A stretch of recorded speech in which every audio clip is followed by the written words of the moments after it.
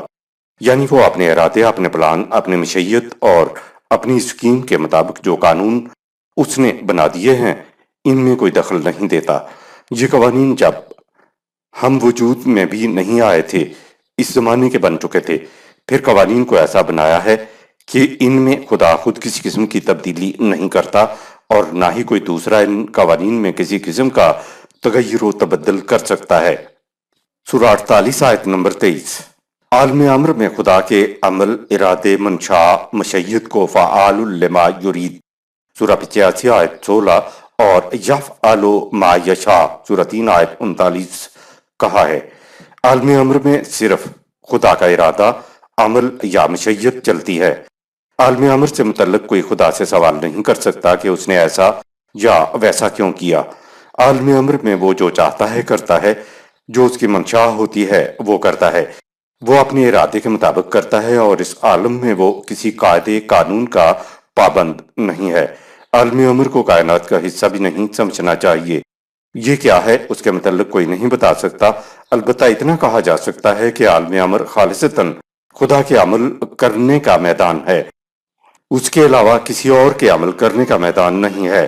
البتہ خدا نے انسان کو انسانی زبان میں سمجھانے کے لیے کہا کہ جب وہ اپنے ارادے کو، اپنے پلان کو، اپنی اسکیم کو، اپنی منشا کو کہتا ہے کہ کن، تو اس کا ارادہ بروئے کار آنا شروع ہو جاتا ہے۔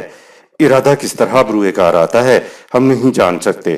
خدا سچ مچ کن کا لفظ ادا نہیں کرتا، یہ تو خدا نے انسانوں کو سمجھانے کے لیے ایسا کہا ہے، ورنہ ہم عالم امر کے متعلق کچھ نہیں جان سکتے۔ کن کا تعلق عالم امر سے ہے۔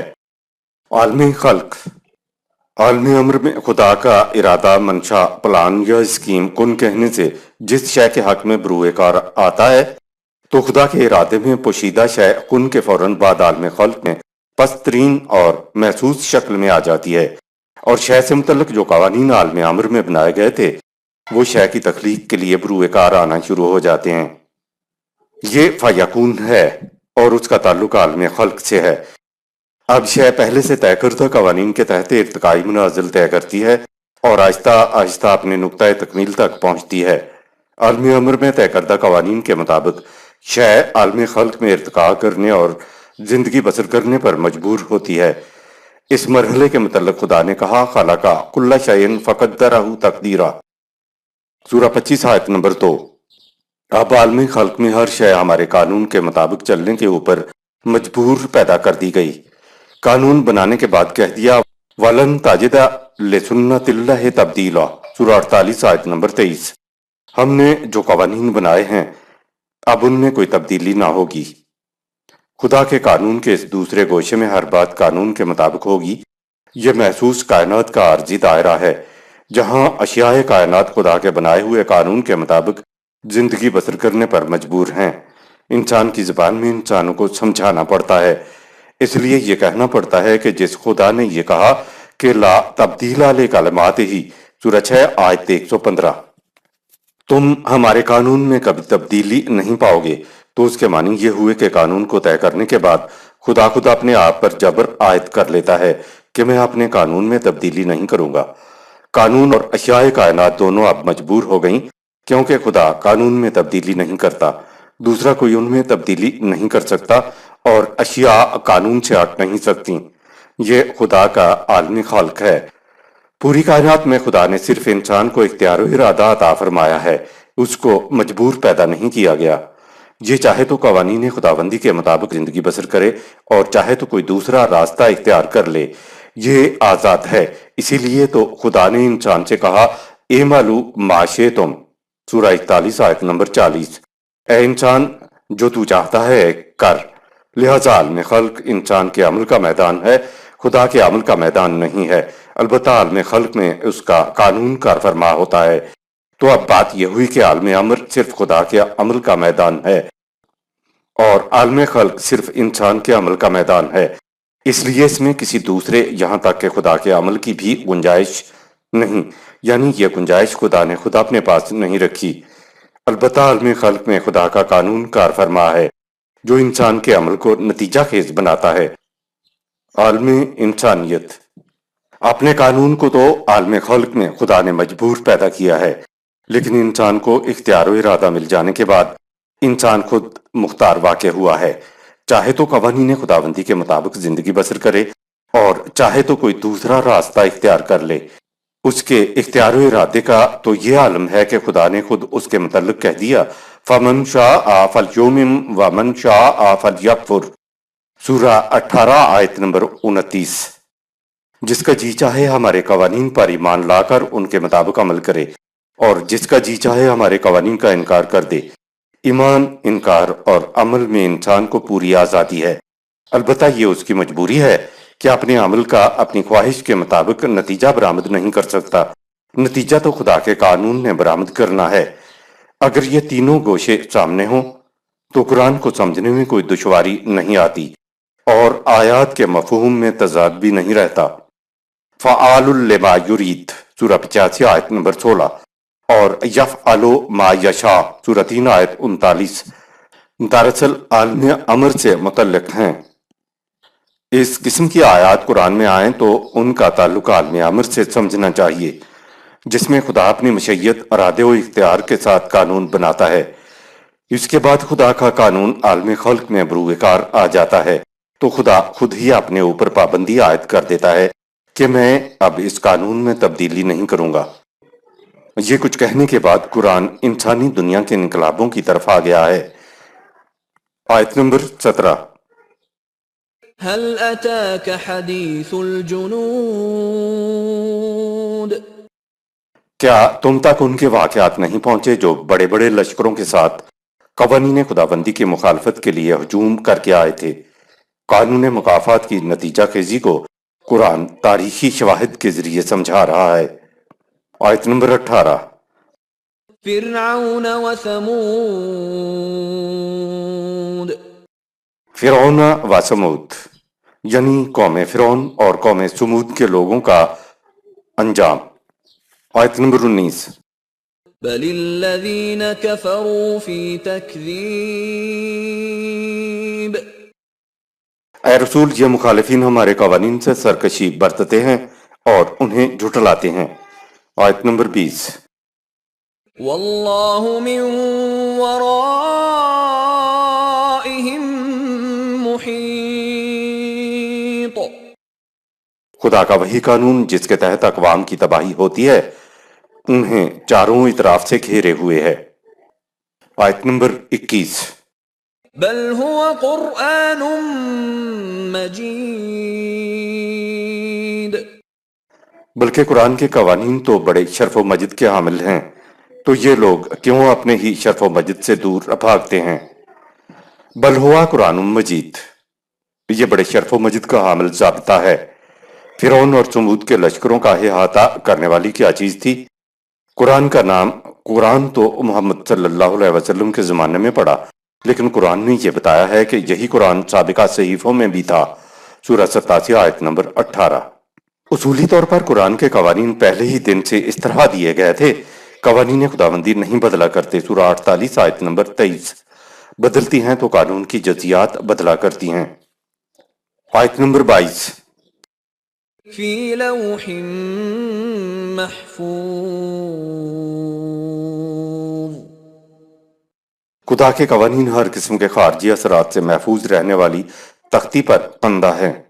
خدا کے طبعی قوانین صحیفہ کائنات میں بھی محفوظ ہیں اور اخلاقی قوانین قرآن کے اوراق میں بھی محفوظ ہیں، ان میں کبھی تغیر و تبدل نہیں ہوگا۔ لوح ہر چمکنے والی شے کو کہتے ہیں۔ اس کے بعد جب تحریر کی ابتدا ہوئی تو مٹی کی تختیاں بنا کر ان کے اوپر ابھار کر نقش بنایا کرتے تھے، یوں تحریر کی ابتدا ہوئی تھی، اس لیے ان تختیوں کو لوح یا الواح کہا جاتا تھا۔ اب اس کے معنی ہر وہ شے ہے جس پر تحریر کیا جائے بشرطے کہ تحریر چمکدار ہو۔ تحریر کا چمکدار ہونا ضروری ہے۔ دوسری جگہ قرآن کے متعلق ہے فی کتاب مکنون، سورہ 56 آیت نمبر 78۔ یہ ضابطہ قرآن ایک محفوظ کتاب کے اندر رکھ دیا گیا ہے، لہٰذا یہ پہلے بھی لوح محفوظ میں تھا اور اب انسانوں کو ملنے کے بعد بھی لوح محفوظ کے اندر محفوظ ہے۔ صدق اللہ العظیم۔ یہاں سورہ البروج اختتام پذیر ہوئی۔ شکریہ۔